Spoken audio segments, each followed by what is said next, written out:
Hvala Isusu Marija. Hvala Isusu što je pozvao. I evo, za početak da odgovorim na pitanje. Nisam ja to rekla. Nisam. Sve što budem govorila, svjedočila, neka sve ide na slavu Boga našega. Jer jedino On. Dosta je svake hvale, svake slave, svake časti, klanjamo jedino On. I malo mi srce kuca. Meni znaju većina, ja kažem većina, dosta je s televizije, s novina, na 29 godina. 10 godina sam bila eksponirana jako u medijima, 24 sata, red carpet, televizija, izbori ljepote. Živjela sam svakako, samo nisam živjela uz Boga i za Boga i od Boga. Živjela sam za svijet, živjela sam od tijela, za vraga, nažalost, njemu sam služila, od svoje 13. godine. Moji roditelji, danas tvrdim, oni su zaista pokušali da me odgoje što je bolje moguće, ali trudili su se. Moja majka se danas krivi kad sluša moje svjedočanstvo. Misli da je kriva što me nije uspjela odvesti na put na kojem sam danas, a ja kažem, onda će biti moja mama, sveta mama koja me rodila i za koju ću uvijek ja isto živjeti, koju volim jako. Ovo je oltar Isusa Hrista, ovo nije pozornica. Neka nas sve dragi Bog blagoslovi. Hvala Isusu za sve što čini. Ja dobro znam da ovo nije pozornica. Ja sam živjela na pozornici lažnoj 16 godina. 16 godina sam živjela nešto što nisam. Živjela sam za ljude, živjela sam ono što su oni htjeli od mene napraviti. Bila sam projekat. Bila sam projekat s kojim su radili, s kojim su činili sve što su htjeli. Znači, počela sam kad sam imala 13 godina. Sa 13 godina bila sam zlostavljena djevojčica. Moju čuhu zlostavljena. I tu sam nekako pronašla inat svom roditeljima, moj majici s kojom sam živjela njima, da ću ići van. I počela sam izlaziti van. 13 godina danas bila na svojoj gablicima, 8 godina mislim si, a joj, kako sam bila mlada, što sam se doživjela, već kao mlada djevojčica. Bila sam, znači, maloljetna dijete. S 13 godina sam počela izlaziti van. Počela sam se drogirati, već 13. Ušla sam u kokain, u heroin, u svaku vrstu droge. Moja majka je vidjela u meni isto taj projekat koji su drugi vidjeli, kao što su sigurali Simona i Vjerna, Simona i Ljutkica, Simona mora nešto biti. I ona je odlučila mene poslati na prvi izbor ljepote sa 13 godina. Ona je vidjela da se s njim nešto događa, ali nije mogla shvatiti, aha, moja čer, pa ona još dijete, ona se drogira, ali opet, kako god sam bila dijete za nju u neke stvarima nisam bila, zato je me poslala u svijet mode, gdje je jako drugo sve i gdje je sve samo neko Božjim pravilima. Tamo nema Isusa, sigurno ga nema. Tamo, nažalost, svi žive od tijela. Nažalost, ja danas puno molim da svi oni koji su ostali u svijetu, koji su još uvijek u svijetu, s kojima sam sad družila, gdje uvijek kažem, nemojte nikog osuđivati, nitkoga. Sve ljude ljubite, nikad ne znate ko šta osoba nosi na srcu, kakva osoba ima rana ili vrag. Danas mnogo njih ne želi govoriti o crnome, a ja kažem, on prvo ulazi u ranu i ljudi idu u grijeh. Ja nisam od maloga rekla, aha, idem na griješiti, ja sam bila povrijeđena. Ja ne kažem da to izlika za moje grijehove, ali ljudi pogriješe od rana. Zato kažem, uvijek sve ljude ljubite ih i pomognite im. Budite milosrdni prema svakome. Kao malena sam imala obline i kako sam imala te izvorne pote, rekli su da sam preoblinasta, da je previše ženstvena tijela i to je da im šta ne sviđa. Mislim, ovo šta da radim i ja sam ih krenula povraćati. Iz 14 godina sam dobila bulimiju, počela sam povraćati. Počela sam sve više izlaziti van, opijat se, drogirat se, počela sam zvati telefone gdje su mi žene govorilo o budućnosti, odrasla sam na astrologiju, čitala sam astrološke časopise, horoskop, o tome je hranilo. Mene mama postala u crkvi, nedeljama, ja sam pobjegla iz crkvi, nisam mogla biti nikako u crkvi, nisam znala ko je Bog uopšte. Ja nisam znala da je Bog trojedina osoba, Otac, Sin i Duh Sveti, nisam.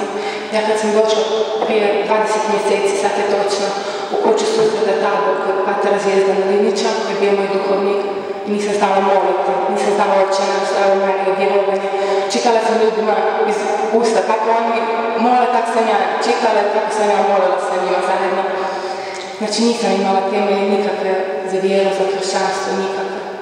Opet kažem, ne krivim moje roditelje nikakve, ja vjerujem i znam da su se oni trudili, ali evo, nisu možda znali u tom trenutku pokazati put do Isusa, ali ja Isus je čekao, Isus je milosrdno čekao, strpljivo je čekao i kucao na vrata mog srca, dok je zaista konačno nisam čula dok mu nisam otvorila, rekla sam evo me sad. I sad me vodi ti, Gospodine, vodi me, jer ja više sama ne znam. Više nisam nikada izlaska pre 20 mjeseci. Moj brak sa Antom, nisam imala crkven brak s njim, bio kod matičara, ali isto je bio po medijima, Simona Antegotovac, svi su znali za nas, svi su znali, vozili smo najbolje, najskuplje aute, najskuplja garderoba, alkohol, droga, sve se točilo najbolje tu u gradu, kod nas su se dešavale. Sve je bilo pod reflektorima, baš pod reflektorima. Ali ne uz Boga. Kad sam bila trudna s Gabicom, prvi put sam išla na kamenita vrata, moliti Majku Božju da neće biti uzroka mog načina života prema djetetu, da neće biti posljedica to što sam se drogirala, što sam 14 godina povraćala hranu. Niti jedan dio hrane nije ostajao u meni. I molila sam Majku, evo, nisam već dana Boga molila, sam sam došla pred njemu s rekao, da molite da se moje dijete rodi živo i zdravo, da bude sve u redu. Majka je uslišala moje zazive, moje molitve i hvala. Cijelo vrijeme su bili uz mene, Isus bio cijelo vrijeme. I kad sam davala Gabrieli ime, davala sam Anđelu Gabrielu. Nisam znala da je to Arkanđel. Ne zato se koji nam Anđelu Gabrielu, to mi je tako lijepo, uvijek je to bilo meni nekak Anđel. Kad je Ante meni rekao, u jednom trenutku našeg braka, idemo mi Pateru Zvijezdanu Liniću da nam blagosloviti o nastupe Simona.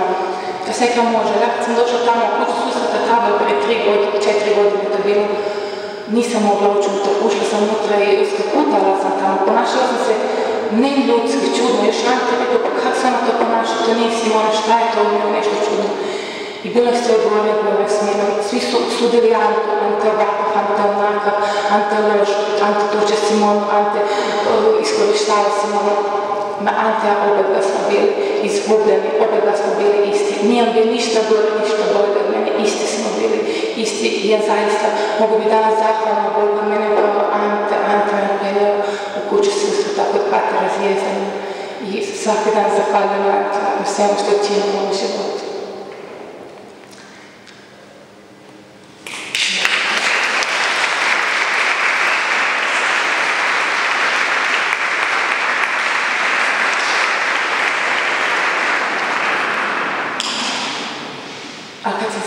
Kad sam se rastala od Ante, mislila sam tu će biti sada napokon moj novi život.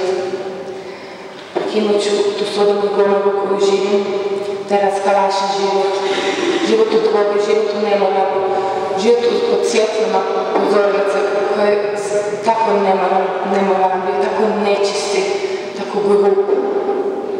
Ali kad sam se makla od Ante, bila još gore, tek tada je počela na noćna mora. Došla sam u ruke ženama koje se bave crnom magijom, koje su mi počele na meni tobi nekakve kanđe, zapise mi davale, mama me vodila nekim hođama u Sloveniji. Tek onda sam počela imati iskustva sa okultnim, nažalost. To me je, nažalost, isto odvelo prostituciju. Bulimija je bila se češće u mene. Nisam išla, potrošila sam mjesečno 20-30 tisuća kuna samo na hranu. Povraćala sam svaki dan 6, 7, 8, 10 puta, zaključavala se u kupovnicu, dijete bi me čekalo uz dnevne sobe po pola sata da gdje mama nema, ona povraća. I bilo je sve bolje, dok ja više nisam imala nisam uopće više spas. Rekla sam, dosta mi je svega. Mediji me proganjaju, ljudi loše pričaju o meni, svima pljuju, svima ogovaraju, svima sude, svaki muškarac me iskorištava, izlazim van, znači i svaka večer je ista, završi s drogom u nekakvom krevetu. Ja to više ne mogu, više nisam vidjela izlaza, ništa. Nekaj sam više razmišljala da se okončam život, da se ubijem. Najbolje da je Gabriela ostala svoj mami, neće biti lijepo s njom i sve. Tek onda je Ante Čučko se događa s menom. Do tada sam bila na lošim odnosima, jer je ona ta Zvijezdana Linića. I on je mene odpedao Pateru Zvijezdanu. Kad sam prvi put došla Pateru Zvijezdanu, bila je 7.2.2012. I Pater Zvijezdan kad me prvi put vidio, rekao, jesi li došla samovoljno ili si došla pod prisilom i te neko nagovorio. Ja sam rekla, ja sam šutila, pa nisam mogla reći, Ante, ne došla samovoljno, ti šuti, Ante, ako je došla. Ja sam rekla, došla sam samovoljno sam došla, želim promijeniti činiti. Išla sam na kapelicu, kad me Pater pitao, dijete moja, šta ti radiš, čim se ti baviš? Prvi put da me u 16 godina neko pitao tko sam ja, s čim se bavim i šta radim. Ja sam ga gledala, dobro, ko je on? On zna ko sam ja, on zna da sam ja na televiziji, čekaj, kada to meni ispitiva, znaš šta je radim, kakve su to sad govore, šta mi pričate o meni? I on mene mirno gledao s očima tolike ljubavi, da sam se ja sad, nisam da uopće mogla gledati u oči, kako je mene gledao. Gledao me ko najmilije dijete, ko najbolje dijete, ko najljepše dijete. I ja još gledam njega kako mene gleda i me pitalo šta radiš, ko si ti? Kažem, pa kako sam je, pa Simona? Pa dobro, pa šta radiš? Pa radim. Pa šta radiš? Pa radim. Pa s čim se baviš? Pa svačim. Kako svačim? Pa ja sam na televiziji. I? Šta je na toj televiziji? Pa svačim. Jel od televizije živiš i ti televizija daje novce? Pa ne. Pa onda otkud ti novce? Škvim živiš? Jer živim sa svojim djetetom. Dobro, ispričaj mi malo Simona o sebi, ko si ti? Ja nisam mogla govoriti ništa. Umuknula sam. Moj jezik, ovdje tako, nisam ništa. Usta su mi bila, kod da mi je neko lokak stavio u usta. A gledam ga i hoću mu sve reći. U jednom minutu sam mu htjela ispričati cijeli moj život, što se mi sve dogodilo, što su mi drugi napravili, što sam ja napravila. Toliko sam mu toga htjela ispričati. I on me strpljivo sjedio i slušao i gleda. Ali nije imao ništa čuti. Slušao, nije imao ništa čuti. Ali je čekao strpljivo.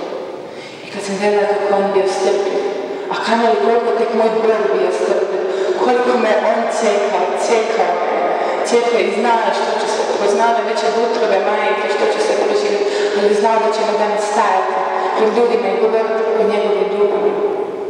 Koliko je velik, koliko je dostan svake slave, koliko je dostan svake naše molitve, svakog dolaska u crkvu da mu se poklonimo i svega što je više i više dostan naš Bog pred nama. I hvala mu još jednom i 1000 puta mu zahvaljujem svaki dan. Ne pođem tam dan da danas ne idem na misu, na pričest, kažem pričest u Euharistiji, živi Isus. Isus u Euharistiji. Moj živi Bog u Euharistiji, on mi se daje u svom presvetom tijelu. Sad mir, snagu, radost, sve što imam od svog Isusa. Danas nemam ništa materijalno, nemam svoj stan, nemam prostor još, nemam skoka haljine, nemam puni frižider, nemam ništa na što sam primala, ali imam Boga i to mi je dobro. Ma došao God mi danas učinu, da me proganja, ja kažem. Ma da nemam ništa, da ostanem bez ičega, imam svog Boga i to mi je dovoljno. Od tek danas imam bogatstvo, a to je Isus. Moj pravi Bog. Isus. I u jednom trenutku Pateru sam rekla, u sekundi, Patera se bavim prostitucijom. Ja sam na kokainu, ja imam bulimiju. Pijem svako večer, tulumarim. Odavala sam se i gravu i samim magijama, svimu sam se odavala. Moguće više nema razloga za život, dosta mi je svega. Polako, djete, polako, dosta je. I si spremna da me učini. Zrkla sam da, neko vidim da već je došla do ovdje pred mene. Neko sve ostalo će na ispovjedi, kad si se zadnji put ispovjedila? Rekla sam, To je bila pred svetu priča, kad sam bila mala. I on je rekao dobro. 7.2. to je bio utorak. 9. počeo njegov seminar, rekao da bi volio dođe na njegov seminar. I došla sam na njegov seminar. I prošla sam preko 40 seminara. I kad nisam mogla, sam rekla, Anđelić, ti me vodi. I da su sve zapreke, ti me opelje moja Anđelić, da dođem i da slušam svaku Božju riječ. Kad je Patrick govorio o ženi Samarijanki, tu sam se prepoznala i ja sam tako imala nekoliko muškaraca, a za nijednog nije bila udata. Kad je pričao o ženi grešnici, preljubnici, i ja sam bila ta, i ja koja se prodavala. Kad je pričao o izgubljenom sinu, i ja sam bila izgubljen sin. Imala sam toliko toga, sve sam propockala, kad je pogledali materiju. A naš Bog mi strpljivo čeka. I pozvao napokon. Pozvao da ga slijedi. I rekla sam, više se nikad neću odvojiti od njega. Nikada. Danas moj život totalno drugačiji, daleko od medija, daleko od svega što je nemoralno, bludno, od svega što je loše. Kad sam došla na tabor, rekla sam da mi je bilo polaganje ruke i molitva, bolesničko pomazanje. Ja sam s punom vjerom sam došla Isusu pred oltar, pred presveti oltarski sakrament i rekla sam, Isuse, ozdravi me od bulimnje. Ja vjerujem da ćeš me ozdraviti, vjerujem i ozdravio me. Kad sam mu došla da me oslobodio od cigareta, oslobodio me od cigareta, od bludi, od droge, od svega me oslobodio i ozdravio. Rekla sam mu da, vjerujem ti. Uopće nisam razmišljala kako, od kojim ja znam da je moj Bog svemogućni Bog. Moj Bog je najjači, moj Bog je jači od svakog zla i moj Bog će pobjediti sve ono što je loše u meni i oko mene, ja to znam. I znam da sam samo idem. On mi je rekao, kroz svaku drugu riječ, kad sam slušala u evanđeljima, na propovedima, ne boj se i slijedi me. Slijedim te, Isuse moj, slijedim te, ne boj se. Znam da s tobom život je bogatiji, s njim je život radosniji. I kad dođu muke i kušnje, a s njim sve možemo pobjediti. A sve možemo kad idemo što više na nisu pričati. Zato svima govorim kad sam svjedočim. Što više se ispovjedite. Jer u ispovedi se događaju velika oslobođenja. Čistimo svoju dušu do savršenosti. Kad smo ja i Patra Zvijezda svjedočili za Radio Mariju, jednom trenutku pitala nas je voditeljica nešto, ako smo pričali Vjeru, pa što bi ja htjela, kako to mene Vjera nosi, vodi, ja znam da ne želim slušati pohvalu, ali ja želim biti vam Isusu sveta, želim biti sveta, jer smo svi pozvani na svetost, svi smo pozvani na svetost. Ja želim biti sveta, ja želim biti čista, želim da budem dostojna njega, iako da kažem od nemoguće, on je dostojan svake slave, mi smo svi maleni, ali on nas sve ljubi kakvi god da jesmo i kad zastranimo, on čeka, on je pastor, čeka svoju ovčicu koja otiđe, a tu najprljavije čeka da se ona vrati u stado, naš dobar pastor. I ja danas ne bi mogla uopće bez sve te mise, sve te pričesti, ispovjedi, molitve, krunica. Sve to ono što danas ima snage i što me vodi dalje. Danas sam moj život drugačiji. Kad su me pitali, kako si malo danas, kad više ne dobiješ nekoj kušnje, ne znam, da izađeš van, ne znam, da uzmeš drogu, da... Kažem, dolaze kušnje, naravno, ali ja ih znam prepoznat danas. Prije sam bila slijepa, ali danas vidim. Prije sam bila gluha, ali danas čujem. Danas znam što je dobro, danas znam što je ispravno i danas prvenstveno slijedim ono, je li bi to moj Isus odobrio, je li bi on odobrio da ovo radim, je li bi on odobrio da tamo prođem, je li bi on odobrio da ovo govorim. Danas gledam sve što moj Gospodin odobrio. Eto, sad vas molim da molite za mene dalje, koji su molili zahvaljujemo.